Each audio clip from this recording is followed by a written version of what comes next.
আজকে মোদা আর ফুচকা ভাজবো। ফুচকা ভাজবি? আচ্ছা, ফুচকা ভাজা শুরু হয়ে গেছে। গোটা গোটা এখন আপনাদের সামনে আমরা ফুচকা ভাজছি। গোটা গোটা পেঁয়াজ বন্ধুরা, আপনাদেরকে আমরা এমন ফুচকা খাওয়াবো যেটা আপনারা কোনোদিন দোকানে পাননি। এই ফুচকার নাম হলো পেঁয়াজ ফুচকা।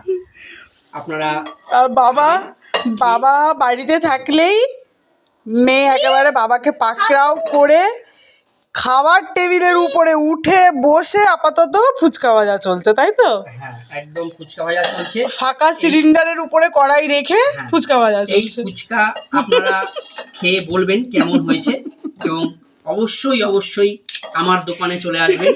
আরণি ভট্টাচার্যি ফুচকা স্পেশাল দোকান। সবাইকে আমন্ত্রণ রইল।